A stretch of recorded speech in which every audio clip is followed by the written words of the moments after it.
Welcome to the Rock Your Dream Body and Dream Life interview series. Today, I am here with my good friend, Gina Schatz. So to tell you a little bit about Gina, she is a New York City-based tri-coastal board-certified integrated bodywork therapist, massage therapist, ERYT yoga practitioner, Western herbalist, Reiki practitioner, and PSYCH-K facilitator.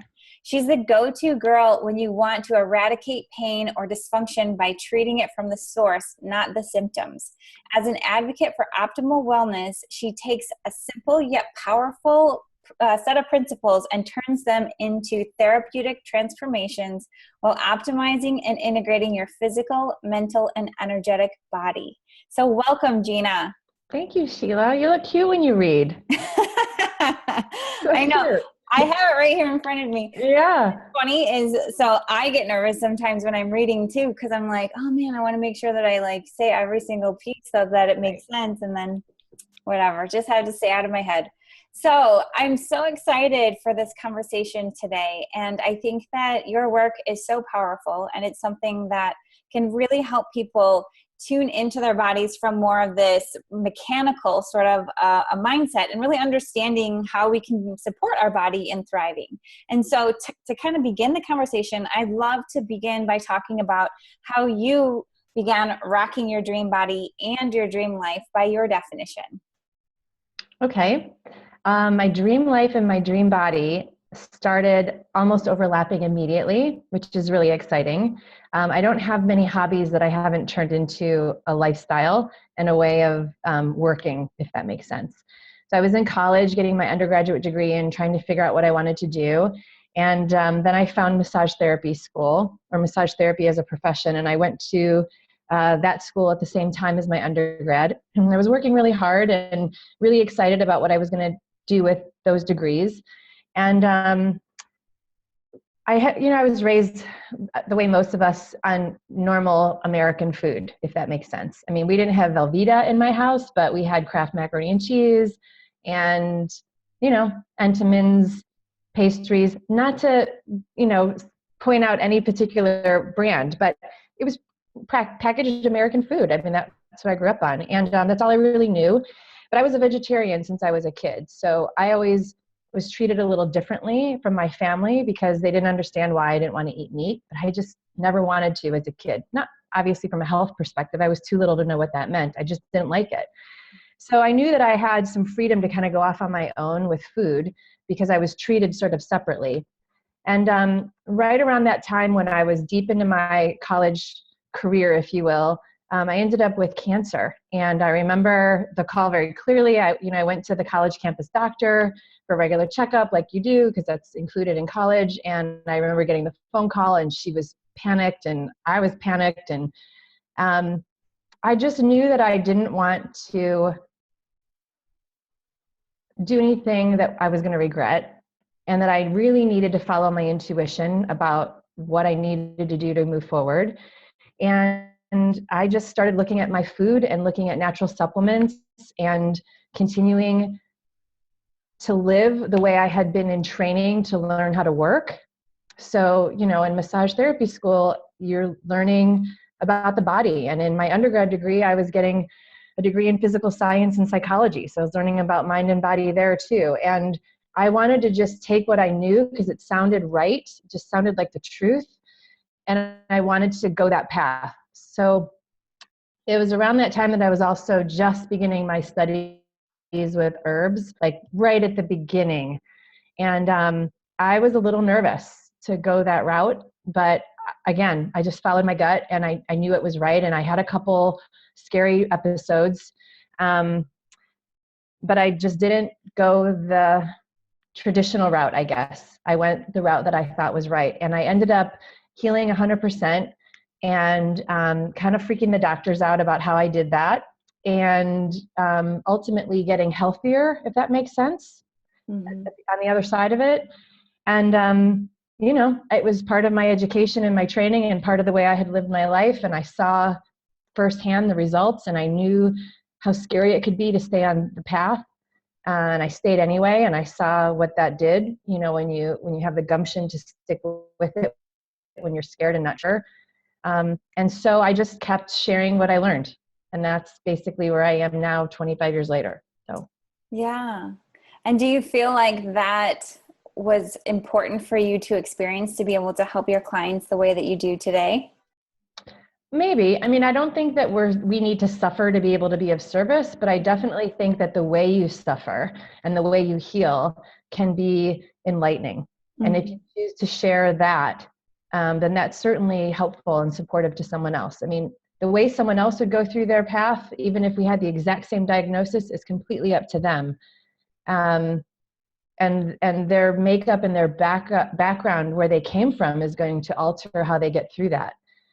But I definitely have learned every time I've, had a physical injury, I've learned how to be a better body worker. And every time I've had a health crisis with, an organ or an organ system or something on the inside, I've learned to be a better herbalist. So yes, for me, it helped. Yeah. And so in one of the other interviews, we were kind of talking about how illness and disease can actually be a pathway to discovering how our health can be this journey of self-discovery. And I think the more we have that mindset around it, the more it opens us up to be able to receive the solutions that are perfect for us. I agree with you. I think times are different now. I think the conversation's more open.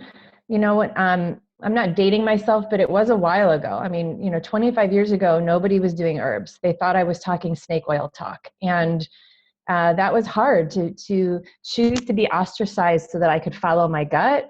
Whereas now everybody's doing it. So if you chose to take the natural route, you'd be supported, and there's probably a clinic available for you, Yeah. Yeah. I mean, I think that we've become more sophisticated, more mature, more knowledgeable. Science has caught up a lot. I think we're in a really good time to wake up and do things the right way. Yes. Amen. And so what are some of the typical things that you work with your clients on? Like, what usually leads them to you? Pain of some sort that they haven't been able to get resolved by someone else, or a really great referral, to be honest. I have great client base, and they all share the love. So when I'm working with someone physically, it's that they have a herniated disc and they're trying to avoid surgery, or they had a hip replacement and their gait isn't okay, or it's just normal people like you and me, or something's just not quite right.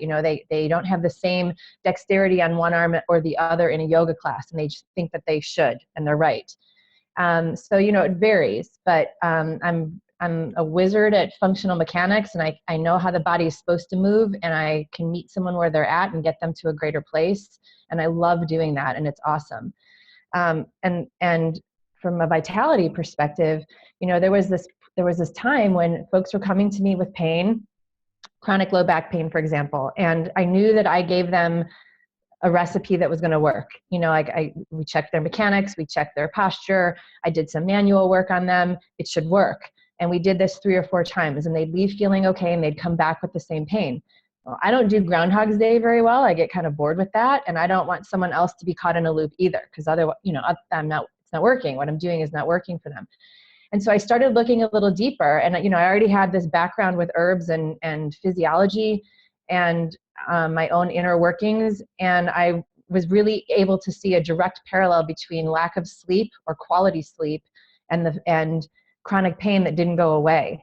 And so then I started, adding in what I knew about Western herbalism. And then that obviously, you put a drop in a pond and the ripple effect happens. So, then it turned into migraine headaches and fibromyalgia and, everything else that I deal with manually. There's also a vitality and nutrition component to it. So it really works well to do both. Yeah. Well, let's talk about that, because obviously, this is an interview and you're not seeing people one-on-one. So it's hard to, give specific customized suggestions. But in general, what are some of the principles that you find will help the majority of people who are dealing with these physical ailments, where they feel tired, exhausted, or like you said, they have headaches, or maybe, hormonal issues, things like that? I know you obviously can't, diagnose things like that, but you can maybe give some tips for people to get started on making some changes. Yeah, absolutely. One thing that I want everyone to understand I really want everyone to get this, is that the baseline of most problems is all the same. And I know that we like to be unique, and we like to have something to complain about sometimes, and we like to have our own sort of story or soapbox, even if that serves us at the moment. But if you really want a solution, it gets really simple. And the simple baseline answer is that most people who have either chronic pain or rheumatoid arthritis or migraine headaches or hormonal issues or acne, bottom line is that they do not have the right baseline nutrition. Most of us walking around, even though we eat organic spinach, are malnourished. And it's to what degree, basically. But I'm not walking around with symptoms, right? I don't have allergies or weight I can't lose or a disc in my back that's herniated or arthritis. But I'm sure I'm malnourished at some level, and I work really hard at it every day. So I'm less malnourished than most people, but it's a very specific recipe that we need to follow. And even if we're doing really well by our food choices, and I know you're a big advocate for proper food choices, we're still inundated with toxins on a daily basis. Yeah. From our skincare products to our shampoo to the air that we breathe to the upholstery in our furniture and our carpeting in our homes, right? So we're inundated with toxins, and we have to acknowledge that. I saw somewhere today that there's 300, now I'm going to get the numbers wrong. I'm never good at quoting math, but it's something outrageous. It's like 300 pounds of pesticides on an acre of strawberries. Yeah. And so we're eating strawberries instead of M&Ms, and we think we're doing a good job, but we're loading ourselves with toxicity. And that's what happens. We become toxic on the inside, which then changes our ability to absorb nutrients. We run out of nutrients to continue healing because we need more nutrients than we're even taking in to counter this toxicity, and then we're off to the races. So bottom line, we all need better nutrition, and things like high blood pressure, acne, fatigue, hormonal imbalances, those are all just symptoms. Those aren't a cause, those are a symptom. And if we remember that too, just go back to the source. Go back to the source. Don't get clouded by the story and the details. Just go back to the source. What's the quality of your blood? Yeah, that's the surface stuff, and a lot of times we just try to slap a Band-Aid on it. But if we can, like you said, get to the root issue, then that clears up everything else up the chain a lot of times. And I think that was something that I just recently realized too, because for the longest time I was expecting my clients to be able to do it, to be healthy just by, eating whole foods and making lots of salads. But, the reality is we all have really good intentions, and we all say that's what we want to do, but most of us don't eat this huge wide variety of foods. Like, we're not eating tons of salads and veggies and greens and everything on a daily basis, or salmon and, all this stuff.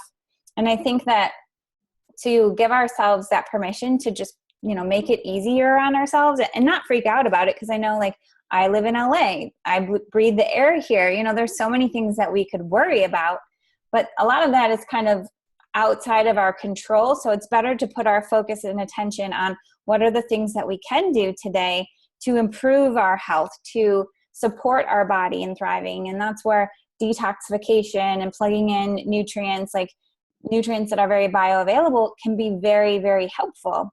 So for you, what are some of your recommendations on really supporting the body optimally with nutrition? I'm a big supplement person. Obviously, as a Western herbalist, I find a lot of value in that. And it's very interesting because the Hughes Center for Research and Innovation just did a study recently, real life, real time people, where they were able to prove through research that folks who added supplements to a really good, clean diet, like the foods you're talking about, had 56% more weight loss and 65% more fat loss by supplementing. And it doesn't mean that you supplement only and then continue to eat junk food. It means that you do your very best to eat a really clean diet, and you still need more, right? Yeah. You still need more baseline nutrition. So when you add really healthy supplements to that, you increase your output by a tremendous number, right? Like it's unquestionable that you would add supplements to that program. So my suggestion is always with supplements. And I have to just say here, in case it's not well known, Supplements are not FDA regulated. So you need to be very thoughtful about the source of them. And we don't want them to be FDA regulated, because if they were, none of us could go take a vitamin C or a multivitamin or echinacea if we wanted to. So we don't want them to become FDA regulated. But what we do need to do then, in order to keep that freedom, is we need to be very discerning about the quality that we reach for. So going to, I'm not going to name them off because I've already sort of named things in this conversation, but there's articles that have been published by the New York Times and republished and republished and republished, that the stores that you walk into off the street that are very well known have very low grade quality, because the big guys on the market who buy all the supplements, if they take them in and they do a quarantine process, as they should, like the company that I work with is Nature's Sunshine. They do over 600 steps of quarantine checking on their product control. If they reject it for any reason, the supplier of that's not going to go, oh, you know what? It's low grade. I'm going to throw it down the toilet. No, they're going to go sell it to somebody else who's then going to bottle it and package it in a cheaper way and sell it to you at a quote discount. Well, you're paying for that. So I always say, trust your source, know your source. Don't just guess, know your source. And then spend the money on the good stuff, or don't spend it at all, because you don't know what's in that capsule. And if you do know what's in the capsule, run with it, because it's going to save your life. It saved mine, right? And that's such a key point, because I know, like, when I'm working with clients and we're talking about nutrition and the nutrition line that I use, a lot of times they'll say, well, I need to, I want to save money. I'm just going to go to the store and pick something up off the shelf. And they believe that's what's on that label is actually what's in that product. And a lot of times people don't realize that there's no testing. There's no third-party testing, making sure that what that label says is on there is what actually is in the container.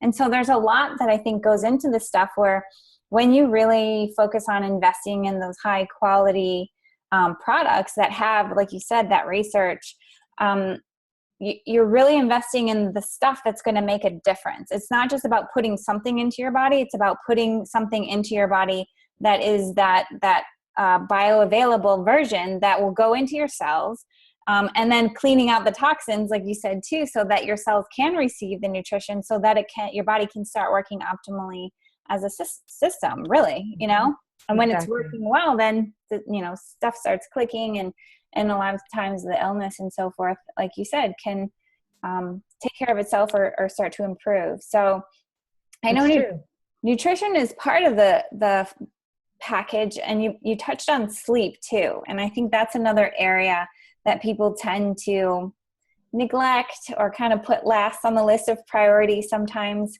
So can you talk more about that? About why you should get sleep? Yes, why sleep's important, how it affects the body, that ripple effect with that as well. Well, first of all, it affects everything, because we sleep so that our nervous system can regenerate. So I like to think about the brain like a computer. When you go to turn off your computer, it takes a minute and the screen jumps a little bit, and that there's programs in the background that are doing what they need to do. It doesn't just shut off in an instant. There's stuff that has to happen behind the scenes. Mm-hmm. The brain's really similar to that, but way more complex. Your brain is more complex than any computer you'll ever meet in your lifetime. And the nervous system is in as far as physiology goes, it is involved in every single activity of the body, from my heart beating right now, to you being able to hear the sound of my voice, to our eyes blinking, to us being able to metabolize food, to being able to pick up a grocery bag. Our nervous system is involved in every single function that we can imagine. Really complex. And the only way it gets a break is when you're asleep. Because when you're awake, there's a whole lot of stuff going on. So when we go to sleep at night, things like our heart rate slows down, our eyes are closed because there's so many sensory nerves in the eyes that we actually take off some of the pressure from the nervous system's activity when we close our eyes at night. Our breathing slows down. Our digestive system comes to a very slow, I say it turns off. It goes very slowly into a halting state, if you will. And that's so that the nervous system can take that energy that it was supplying to those actions and take it into repair mode. The only way that your physical body, like muscles and tendons and things like that, can heal is once your body's been asleep without interruption for 4.5 hours. So people who say, oh, I sleep 8 hours a night, I say, great. And how many times do you wake up in the middle of the night? Just once to go to the bathroom. Well, then they're not getting 4.5 hours of uninterrupted sleep. So their whole healing time is being interrupted, and the physical body is never quite getting what it needs. And when I say it like this, we know that sleep deprivation is fatal. And everybody's like, yeah, that's right, I know it. Well, we're depriving ourselves of quality sleep every night that we don't sleep for more than 4.5 hours of uninterrupted sleep. We're depleting our own being by doing that.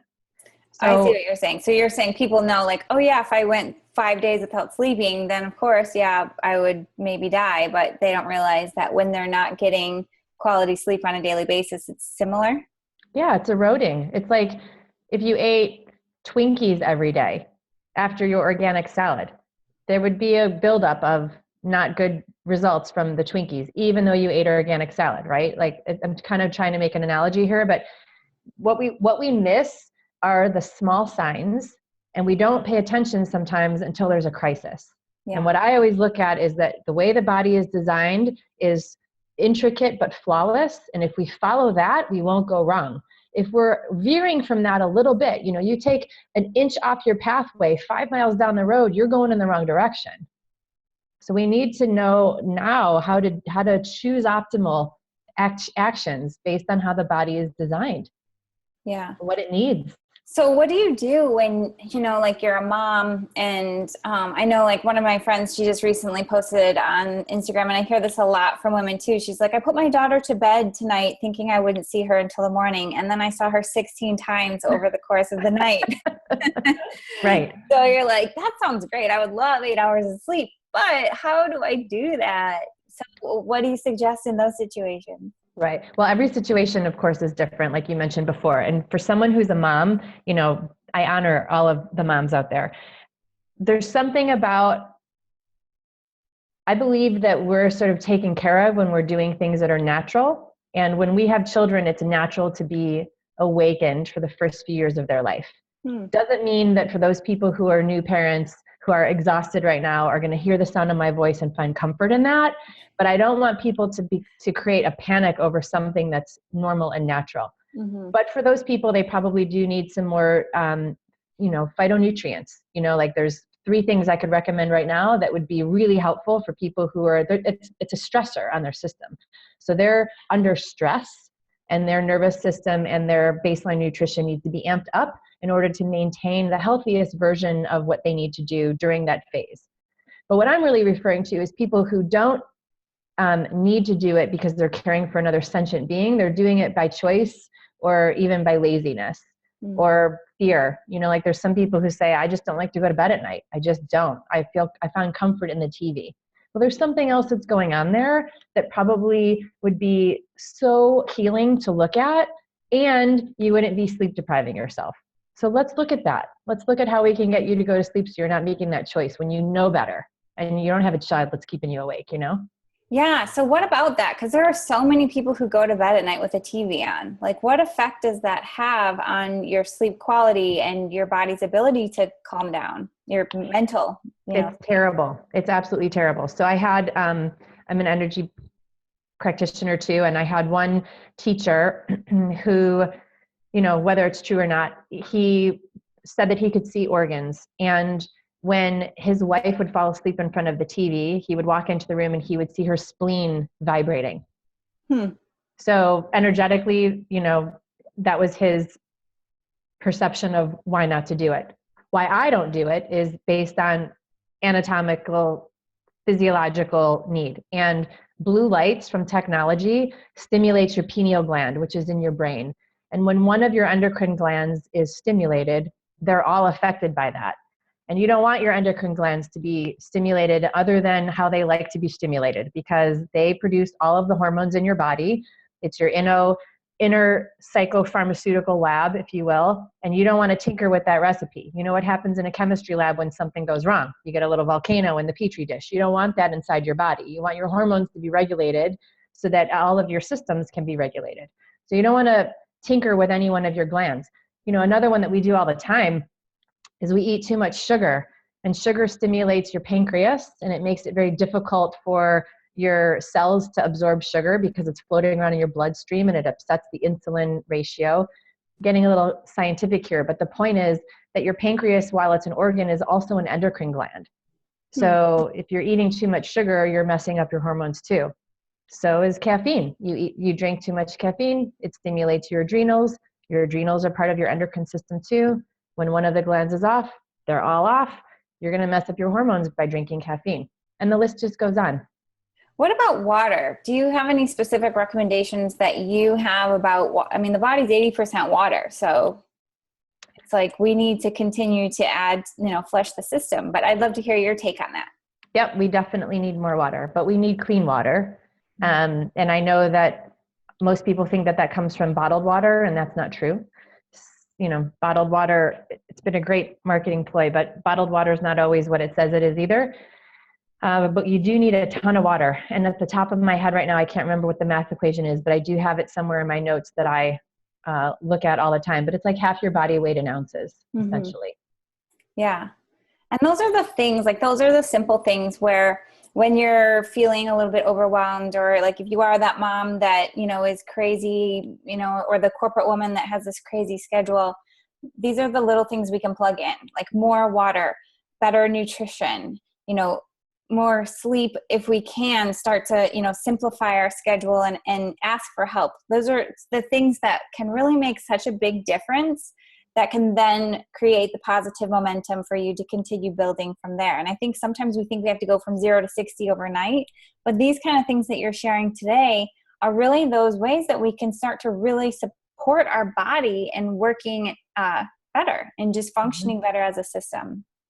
Yeah, when people want real immediate results, I usually think that that's twofold. One is because they're very familiar with Western medicine, which is immediate and instant. So is, fatalities when that goes wrong, but it saves your life. It's crisis medicine, and we need that. But that's not the way the body is designed. The body is designed in an organic way. And I like people to think about the styrofoam cup, the little seedling. And I don't know about you, but when I was a kid, it was a styrofoam cup we brought home from kindergarten. Maybe now they have recyclable, earth-friendly cups, which I hope that they do, and organic soil, and like the perfect little seedling. And you put it in the cup and you carry it home with your name on the label, and you're so proud, and then you sit it in front of the window, and the light comes in, and you water it every day, and you sit and you wait, and nothing happens for like a week or two. And nobody thinks that that's wrong. Yeah. Because that's what organic growth looks like. So that's what happens in our body too. Degeneration happens at that rate, and so does health and regeneration. So it's about not being perfect, but it's about making the best choices as frequently as you can and repeating them as often as you're able. Mm-hmm. And it's so true too, because, and I've talked about this in a couple of the other interviews about how we're okay letting certain processes, like, when you plant, like you said, like the seed, or like, what about when you find out you're pregnant, and what does it take, like 3 months before you can really visually see that there's a baby like inside your tummy? And so, but that's okay. Like that's normal because everyone knows it takes 9 months to have a baby. So that's like the logical process of how our minds work. But in something related like to our bodies, if it doesn't happen in, the 4-week time frame or whatever the magazine covers talk about, we think it's not working, but we just don't know. All of these other things are happening on the inside that are leading to that long-term sustainable health. It's true. I think we need a coach to tell us what's going on, because sometimes we don't have an anatomy background where we understand it inherently, But I like what you said, because I have my vitality programs are 90 days. And the reason is because your blood regenerates every 90 days. So from day 1 to day 90, you have all new blood in your system, which is great. You can regenerate new, healthy, fresh blood. And people are like, well, why would I want to do that? Because blood's the number 1 healing agent in your body, and you want it to be as healthy and as vital as possible, because that dictates your vitality. So 90 days is like a really good time to do that. And I recently just had a client who did the program 3 times consecutively. And she finally told me that the reason she did that is because she didn't just want new blood. She figured that in 9 months she'd birth a new person, and she wanted a new person. Oh. And I was like, yeah, exactly. So, that commitment to time, as you're saying, and just sticking with it and knowing that not every day of pregnancy is beautiful, and not every day on a new life path is beautiful, but just stick with it and get someone that can help you, that can keep encouraging you, that can hold you accountable, that can give you more information than what you might already know, and just wait, because the results will be beautiful. Yes. And also too, like remembering the human body is an amazing machine. Like, isn't that freaking cool that we have brand new blood in 90 days? Like, what? Exactly. It's so amazing. It just blows my mind. Or that you get cut and then it just heals, you know, like your hand. It just, we just know that. It's like, yeah, it's going to heal, you know, well, for the most part, it will heal on its own. But, you know, and we take for granted these amazing things that we have. And so I think the more we can honor our body and see that it is this vessel that allows us to go about living our dream life and doing the things we want to do, the more precious it feels and important. You know, it suddenly becomes a priority versus the last thing on the list. Mm-hmm. So is there anything else that you wanted to make sure that you shared today that we haven't covered yet? Well, yeah, there's like 17 more things I want to share. Absolutely. I think one thing that would probably haunt me if I didn't say is that the idea of our gut and our mind in our gut is like a real thing, right? Yeah. So when I was first, again, studying herbology and taking that path, we knew that gut health was super important. But science hadn't quite caught up to us yet. They hadn't done enough studies to really prove it. And not only have they proven it, but they have linked gut health to blood pressure, cholesterol, sugar levels, acne, fatigue, weight loss, or the inability to hold or maintain your ideal weight, headaches, brain fog, etc. Right? Like your gut health is responsible for all of that. And most people don't quite know, well, what does that mean? And really the gut is, it's called the microbiome. So it's basically an ecosystem of its own. And if you imagine an ecosystem, like you've ever been snorkeling or, you know, gone underwater and there's this whole world under there that you had no idea was there when you were above, you know, the water line on a boat or a raft or even a paddleboard, that's what's going on in your gut. And it's very sensitive because what we also know is that it's now tied to the nervous system. So the enteric nervous system we now know has a direct link from your brain down to your gut, and it's an uninterrupted path, meaning that your brain and your gut are talking to each other, and your gut is an entire ecosystem. And we've already talked about how complicated your nervous system is. So what we want to do is really make sure that when we're treating any of these symptoms that we talked about, that we're treating it from the level of your gut health. Meaning you're putting in what's healthy and clean, you're detoxing and getting out what's not supposed to be there, and most importantly, you're replenishing that ecosystem with probiotics. Mm-hmm. You've got to do that. Fermented foods and probiotics are mandatory. If you're not eating them every day, you're not healthy. And I know that sounds so dramatic to state it that way, but we've got to change this. We've got to. Yeah, and it's even more important if you've been on antibiotics or birth control, because those things will deplete the you know, or flora. Mm-hmm, throw the balance out of whack too. You're absolutely right, Sheila. And you know, people are like, oh, well, but I haven't been on antibiotics since I was 12. Well, but the ecosystem was disrupted then and you got to rebuild it. It's like if you knock out coral undersea, it doesn't grow back very quickly. So my recommendation is that you take a probiotic, a bottle, if you will, a probiotic for every time you've ever been on antibiotics, topical or oral. And, you know, you do the math on that. But the other thing that we don't take into account is, like, if we're not on the pill and we haven't had antibiotics since we were 12, we're still taking in things that have antibiotics in them. Mm-hmm. You know, the way our food is distributed right now, there's a ton of antibiotics that we're eating that we're not even privy to. And there's a whole lot of stuff going on in the water that we're eating that is not part of the ecosystem that's going in there. So we want to just be really thoughtful about keeping our microbiome and the ecosystem that's there as healthy as we possibly can, because that's where our vitality comes from. That's where our metabolic age is calculated. Yeah. Yeah. And again, that's where it comes back to nutrition and really fueling your body in all the ways that you can so that it functions optimally. Exactly.